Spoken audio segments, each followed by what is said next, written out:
राम राम सारे भाइयों को। आज हम पढ़ेंगे ट्वेल्थ क्लास की पॉलिटिकल, जिसमें हम देखेंगे सबसे पहले चैप्टर सेकंड, क्योंकि जो फर्स्ट चैप्टर है वो डिलीट हो चुका है। तो अब हम सीधे आ जाते हैं टॉपिक पर। तो देखिए, सबसे पहले जो चैप्टर का नाम है चैप्टर का नाम है दो ध्रुवताओं का अंत। तो वो सबसे पहले हमें ये समझना है ये दो ध्रुवता है क्या। देखो, सेकंड वर्ल्ड वॉर के बाद जो 1945 में खत्म हुआ, 1945 के बाद विश्व में दो महाशक्तियां उभर कर आई। एक का नाम था अमेरिका और दूसरे का नाम था सोवियत संघ। तो इन्हीं को दो ध्रुव कहा गया है। इन्हीं को क्या कहा गया है? दो ध्रुव कहा गया है।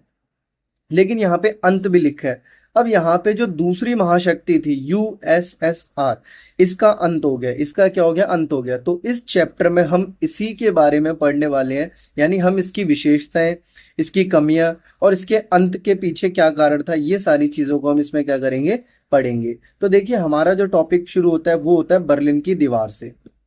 तो सबसे पहले मैं आपको बता दूं बर्लिन की दीवार है क्या। देखिए, मान के चलिए जर्मनी है। अब जो जर्मनी देश था, तो जर्मनी को सोवियत संघ के द्वारा दो भागों में डिवाइड कर दिया विचारधाराओं के बेसिस पर। एक तरफ पूंजीवाद, एक तरफ साम्यवाद। तो ये जर्मनी की जो राजधानी है, इस राजधानी का नाम बर्लिन था। तो यहीं पर एक दीवार बना दी गई, इसी का नाम रखा गया बर्लिन की दीवार। अब आपसे पेपर में जो पूछता है, तो वो ये पूछता है कि इस दीवार को कब बनाया गया। इस दीवार को बनाया गया था 13 अगस्त 1961। कब? 1961 में। आप ये इस इमेज में देख सकते हो इस दीवार को। ये आप ये देख सकते हो, ये बर्लिन की दीवार है। ये यूएसएसआर के द्वारा बनाई गई थी। जर्मनी को दो भागों में डिवाइड कर दिया इस दीवार ने। चलिए नेक्स्ट आगे बढ़ते हैं हम। अब दूसरा जो क्वेश्चन बनता है वो बनता है कि इस दीवार की जो लंबाई थी वो कितनी थी। तो दोस्तों, ये 150 किलोमीटर लंबी दीवार थी। कितनी? 150 किलोमीटर। ये एमसीक्यू में बनने वाले क्वेश्चन है। ये दीवार कितने साल तक खड़ी रही? ये दीवार पूरे 28 वर्षों तक खड़ी रही। इसका मतलब ये है कि 1961 में इस दीवार को बनाया गया और ये 28 सालों तक खड़ी रही। इसका मतलब 28 साल बाद ये दीवार गिर गई। तो अगर आप इसको प्लस करोगे तो आपको डेट मिलेगी 1989। लेकिन हमें पूरी डेट को याद रखना है। तो ये दीवार कब गिराई गई? 1989 में, 9 नवंबर 1989। तो यहां से हमने तीन डेट देखी, सॉरी दो डेट देखी। इसको बनाया गया कब और इसको गिराया गया कब। कितनी लंबी दीवार थी और कितने वर्षों तक ये दीवार खड़ी रही। इसके बाद हम बढ़ते हैं अगले टॉपिक पर। अब आपसे एक नंबर का क्वेश्चन सबसे ज्यादा पूछा जाता है कि शीत युद्ध। देखो, शीत युद्ध जो अमेरिका और यूएसएसआर के बीच में चला था, ये 1945 में शुरू हुआ था, यानी सेकेंड वर्ल्ड वॉर के बाद। तो ये शीत युद्ध एक तरह से एक होड़ थी कि वर्ल्ड में कौन राज करेगा, अमेरिका या सोवियत संघ। तो अब आपसे पूछता है कि शीत युद्ध का जो सबसे बड़ा सिंबल था वो ये दीवार ही थी। कौन सी?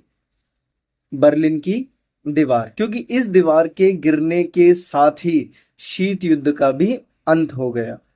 तो इसी के साथ 9 नवंबर यानी 1990 को जर्मनी फिर से एक हो गया। मान के चलो ये हमारा जर्मनी है। ये यहाँ पे दीवार बनी थी, लेकिन अब इस दीवार को गिरा दिया। इस दीवार के गिरने से दोबारा से जर्मनी क्या हो गया? एक हो गया। इसी को कहते हैं जर्मनी का एकीकरण, यूनिफिकेशन ऑफ जर्मनी। तो आई होप आपको ये क्वेश्चन समझ में आया होगा। अब इसके बाद हम बढ़ते हैं नेक्स्ट टॉपिक पर। नेक्स्ट टॉपिक है हमारा सोवियत। जो नाम है, ये नाम कैसे निकला, ये नाम कैसे पड़ा, इसका क्या मतलब होता है। तो देखिए, सोवियत का जो सोवियत जो एक रूसी शब्द है, ये एक रशियन वर्ड है। आप कुछ और मत समझना, ठीक है। इसके बाद इसका मतलब होता है परिषद, असेंबली, सलाह या सद्भाव। यानी आप ऐसे समझ सकते हो, सोवियत मीन्स एक काउंसिल है। ये क्या है? कई देशों की काउंसिल। क्योंकि आपको पता होगा कि जो यूएसएसआर है, यूएसएसआर 15 देशों के इकट्ठे होने से बना था, इसीलिए इसे परिषद, असेंबली भी कहा जाता है। इसके बाद हम बढ़ते हैं अपने नेक्स्ट क्वेश्चन पे। नेक्स्ट क्वेश्चन ये हमारा 2 नंबर का क्वेश्चन आता है कि सोवियत प्रणाली क्या थी, व्हाट इज यूएसएसआर। तो देखिए, यहाँ पे हम देखते हैं कि सोवियत संघ क्या था। सबसे पहले आपको इसकी फुल फॉर्म पता होनी चाहिए। इसकी फुल फॉर्म है समाजवादी, एक मिनट, समाजवादी सोवियत गणराज्य, यूएसएसआर। ठीक है। अब देखो, इसको जानते हैं कि सोवियत प्रणाली ठीक है। असल में ये एक तरह का सिस्टम था, या कह सकते हो एक शासन प्रणाली थी। कैसे? तो देखो, सबसे पहले जो रूस है, सबसे पहले रूस हुआ करता था। क्या होता था? रूस। अब रूस में एक क्रांति हुई 1917 में, इसको रूसी क्रांति भी कहते हैं। इसे हम क्या कहते हैं? रूसी क्रांति। इसे हम क्या कहते हैं? रूसी क्रांति। मेरी राइटिंग थोड़ी सी खराब है, लेकिन आई होप आपको समझ में आ रहा होगा। ठीक है, तो देखिए 1917 में एक क्रांति हुई। कहां पर हुई? रूस में हुई, जिसको समाजवादी क्रांति भी कहते हैं। इसे क्या कहते हैं? समाजवादी क्रांति, क्योंकि इस क्रांति के बाद सोवियत संघ में समाजवाद की स्थापना हुई। तो इसी के बाद सोवियत गणराज्य का निर्माण हुआ। मैं एक बार इसे दोबारा समझाता हूं आपको। आपको बहुत सिंपल शब्दों में याद रखना है कि रूस में, कहाँ पे? रूस में एक क्रांति होती है। क्या होती है? एक क्रांति। ये क्रांति 1917 में होती है, इसलिए इसको रूसी क्रांति या समाजवादी क्रांति कहते हैं। इसे समाजवादी क्रांति इसलिए कहते हैं क्योंकि इसी क्रांति के बाद रूस में, यानी यूएसएसआर में समाजवाद की स्थापना होती है, और यहीं से यूएसएसआर की भी स्थापना होती है। यहीं से यूएसएसआर की भी स्थापना होती है। अब इस क्रांति में एक्चुअल में था क्या? तो देखो, इस क्रांति में पूंजीवाद का विरोध किया गया, यानी इस क्रांति में कैपिटलिज्म, जो पूंजीवाद था, इस पूंजीवाद को नकारा गया और किसको बढ़ावा दिया गया? समाजवाद को बढ़ावा दिया गया। इसी को कहते हैं हम सोवियत प्रणाली। आई होप आपको समझ में आया होगा कि 1917 में एक क्रांति हुई जिसे रूसी क्रांति या समाजवादी क्रांति कहते हैं। समाजवादी क्रांति इसलिए कहा जाता है क्योंकि यहाँ पे समाजवाद की स्थापना हुई, और इसी के साथ सोवियत संघ की भी स्थापना हुई। और साथ ही साथ इस क्रांति का जो मेन उद्देश्य था वो कैपिटलिज्म को अपोज करना और सोशलिज्म को लेकर आना। आगे बढ़ते हैं हम। बाकी ये नीचे भी दे रखा है, ये हाँ, ये कहते हैं कि इसका उद्देश्य क्या था? एक ऐसे समाज की स्थापना करना जहां पे समतामूलक, यानी सभी के लिए शासन व्यवस्था समान हो। सभी के लिए शासन व्यवस्था कैसी हो? समान हो। इसका उद्देश्य यही था, समतामूलक समाज की स्थापना करना। नेक्स्ट आगे बढ़ते हैं हम। चलिए अब देखिए, इस समाज में पूंजीवाद को हटाना था, निजी संपत्ति का अंत करना था, और समानता को लेकर आना था। यानी सोवियत प्रणाली की जो खास बात थी वो ये थी कि एक ऐसा सिस्टम होना चाहिए जहां पे अमीरों की ना चले बल्कि सभी की चले। इसका मतलब पूंजीवाद को खत्म करना और समाजवाद को लेकर आना, ये था इसका मेन उद्देश्य। इसके बाद हम आगे बढ़ते हैं। सोवियत संघ का जो निर्माण हुआ था वो गरीबों के हितों को ध्यान में रखते हुए किया गया था, और इसी को समाजवाद या साम्यवादी विचारधारा के अनुसार बनाया गया, या इसी को समाजवाद कहा गया। आई होप आपको ये बहुत अच्छे से समझ में आया होगा। अब आगे बढ़ते हैं हम। देखिए, अब एक क्वेश्चन आता है कि जो यूएसएसआर है, ये कितने देशों से मिलकर बना था? तो आपको याद रखना है, ये 15 देशों से मिलकर बना था। ये कितने देशों से मिलकर बना था? 15 देशों से मिलकर बना था। अब ये 15 देशों की एक बार लिस्ट देखें हम, तो इसमें सबसे पहले आपके आते हैं रूस, Ukraine, Georgia, Belarus, Uzbekistan, Armenia, Azerbaijan, Kazakhstan, Kyrgyzstan, Moldova. इसके बाद आपका आता है तुर्कमेनिस्तान, तजाकिस्तान, लताविया, लिथुआनिया और एस्टोनिया। तो ये टोटल 15 देश मिलकर किसका निर्माण करते हैं? सोवियत संघ का। तो आपके एग्जाम में क्वेश्चन बनता है कि सोवियत संघ कितने देशों से मिलकर बनता है? तो आई होप आपको इसका आंसर पता चल गया होगा कि इसका आंसर है 15। यानी जब 15 देश एक साथ इकट्ठे होते हैं तो इस संगठन को एक नाम दिया गया यूएसआर। चलिए अब हम बढ़ते हैं अगले क्वेश्चन पे। देखिए, इतना सब कुछ हो रहा था तो इसको करने में, यानी सोवियत संघ की स्थापना हुई, सोवियत संघ को इतनी आगे तक लेके जाने वाला कोई तो एक इंसान होगा। तो उसी इंसान का नाम था व्लादिमीर लेनिन। उसका नाम क्या था? Vladimir Lenin. अब देखो, यहां से जो क्वेश्चन बनते हैं, पहला क्वेश्चन आपका ये बनता है कि सोवियत संघ के संस्थापक कौन थे? Vladimir Lenin. सोवियत संघ का नायक, हीरो किसे कहा जाता है? Vladimir Lenin. साम्यवाद को लेकर आने वाले नेता कौन थे? व्लादिमीर। सोवियत संघ का गांधी किसे कहा जाता है? Vladimir Lenin. सोवियत संघ में जो कम्युनिस्ट पार्टी थी उसको बनाने वाले कौन थे? Vladimir Lenin. 1917 की रूसी क्रांति के हीरो कौन थे? Vladimir Lenin. तो आपको समझ में आ गया होगा कि इन सभी क्वेश्चनों का आंसर जो है वो एक है, व्लादिमीर लेनिन। इसके बाद नेक्स्ट देखो, पता चल गया आपको कि बोल्शेविक कम्युनिस्ट पार्टी की स्थापना किसने करी? लेनिन ने। इनका जो टाइम पीरियड था वो 1870 से 1924 तक चला। इसके बाद नायक कौन थे रूसी क्रांति के? Vladimir Lenin. पूरी दुनिया में साम्यवाद को लेकर आने वाले नेता कौन थे? Vladimir Lenin. यानी एक तरह से प्रेरणा स्रोत रहे हैं, एक इंस्पिरेशन रहे हैं। समझ में आया होगा। अब हम आगे बढ़ते हैं। देखिए, इसके अलावा हाँ, ये तो 1917 से लेकर 1924 में जो यूएसएसआर की स्थापना की उसमें भी किसका हाथ था? व्लादिमीर लेनिन का। अब हम बढ़ते हैं जो इनके बाद अगले नेता है, जोसेफ स्टालिन, जिन्हें जोजेफ स्टालिन भी कहा जाता है। इसके बाद देखो, आपसे एक नंबर का क्वेश्चन ये बनता है कि लेनिन के उत्तराधिकारी मींस लेनिन के बाद शासन करने कौन आया यूएसएसआर में? तो जोसेफ स्टालिन, जिनका टाइम पीरियड 1879 से 1953। लेकिन सोवियत संघ में इन्होंने अपनी कमांड कब संभाली? 1924 से 53। इनको उत्तराधिकारी माना जाता है किसका? लेनिन का। उत्तराधिकारी मींस के लेनिन के बाद किसने कमांड संभाली यूएसएसआर की? तो जोजेफ स्टालिन।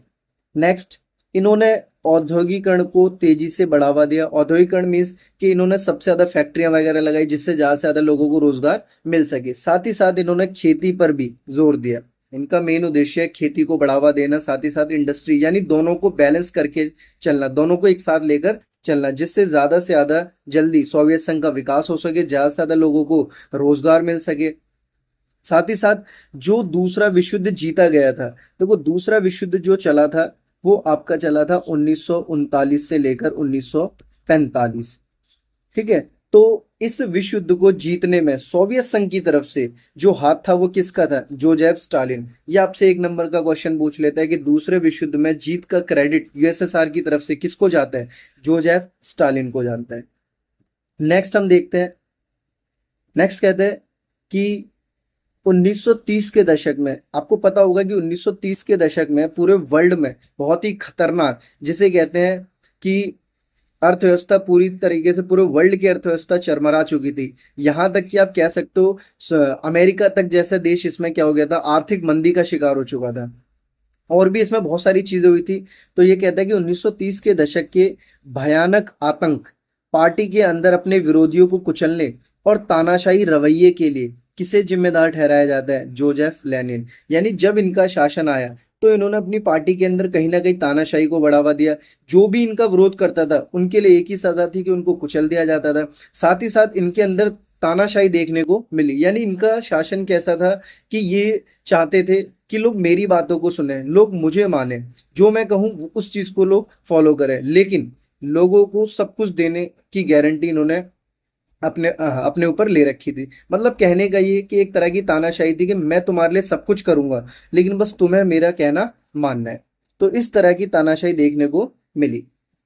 नेक्स्ट हमारा बहुत ही इंपॉर्टेंट क्वेश्चन जो हर साल सीबीएसई में पूछा जाता है, या यूं कह सकते हो कि ये सीबीएसई का एक फेवरेट क्वेश्चन है। देखते हैं हम।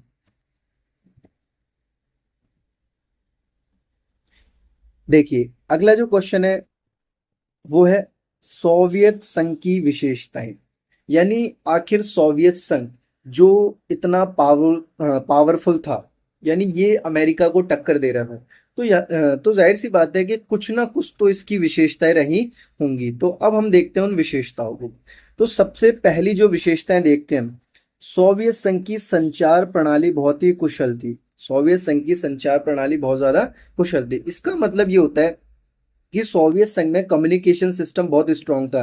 टीवी, इंटरनेट, सैटेलाइट या टेलीफोन, इन सभी चीजों की कोई प्रॉब्लम नहीं थी। यानी ये अपने देश में बैठे बैठे किसी भी देश से कनेक्ट हो सकता था, उस देश की जानकारी अपने पास मंगा सकता था, अपनी जानकारी दूसरे देशों को साझा कर सकता था। ये इसकी पहली विशेषता थी जो इसे बाकी देशों से बहुत ही यूनिक बनाते थे। हालांकि ये सिस्टम अमेरिका में भी था, लेकिन यहाँ पे हम सोवियत संघ के पर्पज से पढ़ रहे हैं, और ये सिस्टम गरीब देशों के पास तो उस समय बिल्कुल भी नहीं था। ठीक है, तो ये सोवियत संघ की पहली विशेषता है कि इसका कम्युनिकेशन सिस्टम, संचार प्रणाली, जैसे मैं आप लोगों को अपनी बात बता रहा हूँ किसके थ्रू, इंटरनेट के थ्रू, यूट्यूब के थ्रू, ठीक इसी तरीके से इसका भी कम्युनिकेशन सिस्टम बहुत स्ट्रांग था, जो इसे क्या बनाता है, दूसरों से अलग बनाता है।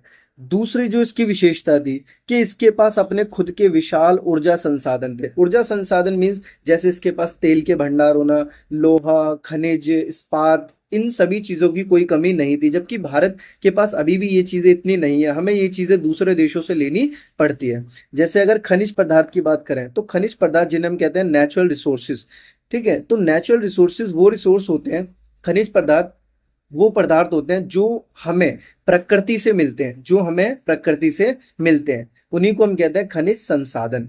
जैसे कि तेल हो गया, लोहा हो गया, इस्पात हो गया, मशीनरी हो गई, ये सारी की सारी चीजें, इन सभी चीजों का ऊर्जा संसाधन भंडार किसके पास था, सोवियत संघ के पास, जो इसे बाकी देशों से अलग बनाता है। यही तो इसकी विशेषता है। तीसरी विशेषता की बात करें तो सोवियत संघ के दूर दराज के इलाकों में आने जाने की सुविधा बहुत अच्छी थी। साथ ही साथ यहाँ के जो रास्ते थे वो आपस में बहुत अच्छे से जुड़े हुए थे। जैसे कि दोस्तों आप देखते हो कि अगर हमें कहीं भी आना जाना होता है तो आज हमारे पास एक से एक कन्वेंस है, जिसमें मेट्रो आ जाती है, आपकी रेल आ जाती है, एरोप्लेन आ जाते हैं, और भी कई सारी सुविधाएं। तो ये सारी सुविधा बहुत पहले ही सोवियत संघ में आ चुकी थी, यानी सोवियत संघ के लोगों को दूर दराज के इलाकों में आने जाने के लिए बिल्कुल भी कोई प्रॉब्लम नहीं थी। रस्तों को, सड़कों को इन्होंने बहुत अच्छे से कनेक्ट कर रखा था, ताकि एक रूट से दूसरे रूट में जाने के लिए इनके पास मतलब इनको बिल्कुल भी समय नहीं लगता था। ये चीजें भारत में भी देखी जा रही है कि रोड को, सड़कों को इतने अच्छे से कनेक्ट किया जा रहा है कि आप इजीली कहीं भी आ सकते हो और जा सकते हो। तो ये चीजें बहुत पहले ही सोवियत संघ में आ चुकी थी। नेक्स्ट क्वेश्चन कहते हैं, सॉरी नेक्स्ट पॉइंट कहते हैं कि सोवियत संघ का जो घरेलू उपभोक्ता उद्योग, देखो किसी भी देश का जो घरेलू उद्योग होता है वो जितना अच्छा होगा वो देश उतना ज्यादा ताकतवर बनेगा। ठीक उसी तरीके से देश का, जैसे इसको आप ऐसे समझ सकते हो, अगर हम अपनी चीजों को अपने आप ही बनाएं तो इससे क्या होगा, हमारा पैसा बचेगा, और जो अगर हम इसी की बजाय दूसरे देशों से चीजें लेना पसंद करें तो इससे क्या होगा कि हमारा पैसा दूसरे देशों में जाएगा। तो हम क्या चाहेंगे कि उस चीज को दूसरे देश में ना बनाकर उसे अपने ही देश में बनाए। तो इसी चीज को समझाता है ये पॉइंट कि सोवियत संघ की जो घरेलू उपभोक्ता, यानी जो इसके डोमेस्टिक कंज्यूमर इंडस्ट्री थी, वो बहुत ही ज्यादा कुशल थी। कैसे कुशल थी, तो ये पिन से लेकर मींस छोटी से छोटी चीज और कार तक, बड़ी से बड़ी चीज को अपने ही देश में प्रोड्यूस करता था। इसके बाद इसकी अगली विशेषता कहते हैं कि सोवियत संघ की जो सरकार थी ना, ये अपनी सभी नागरिकों को जो एक बेसिक स्टैंडर्ड होता है ना, वो सब कुछ दे रही थी। जैसे हर देश की सरकार की ये रिस्पॉन्सिबिलिटी होती है कि अपने देश के लोगों को बेसिक चीजें प्रोवाइड करवाना। बेसिक चीजों में क्या आता है तो इसे हम नेक्स्ट पॉइंट में भी देखेंगे, लेकिन बेसिक चीजों में जो आता है वो आपका आता है रोटी, कपड़ा, मकान, एजुकेशन, ठीक है, इस तरह के हेल्थ हेल्थ फैसिलिटीज, ये सारी चीजें आती हैं। तो देखो, सरकार बुनियादी जरूरतों का पूरा ध्यान रखती थी, स्वास्थ्य सुविधा, शिक्षा, बच्चों की देखभाल, इन सभी लोक कल्याण, लोगों के वेलफेयर के लिए काम करना। तो ये क्या करते हैं, सोवियत संघ की विशेषता थी। इसी के साथ एक लास्ट पॉइंट आता है, यहाँ पर बेरोजगारी नहीं थी, यानी सरकार यहाँ के सभी लोगों के लिए एम्प्लॉयमेंट की व्यवस्था कर रखी थी। यानी यहाँ पे लोगों के पास ऐसा नहीं था कि जिस तरीके से भारत में आपने देखा होगा कि बेरोजगारी बहुत ज्यादा है, लेकिन सरकार इसके लिए काम कर रही है, लेकिन ये चीज सोवियत संघ बहुत पहले ही कर चुका था, यानी यहाँ पर बेरोजगारी बिल्कुल भी नहीं थी। तो ये थी सोवियत संघ की विशेषताएं। आई होप आपको इतना चैप्टर समझ में आया होगा, बाकी को हम नेक्स्ट पार्ट में करेंगे। तो जय श्री राम सभी भाइयों को, मिलते हैं अगले पार्ट में।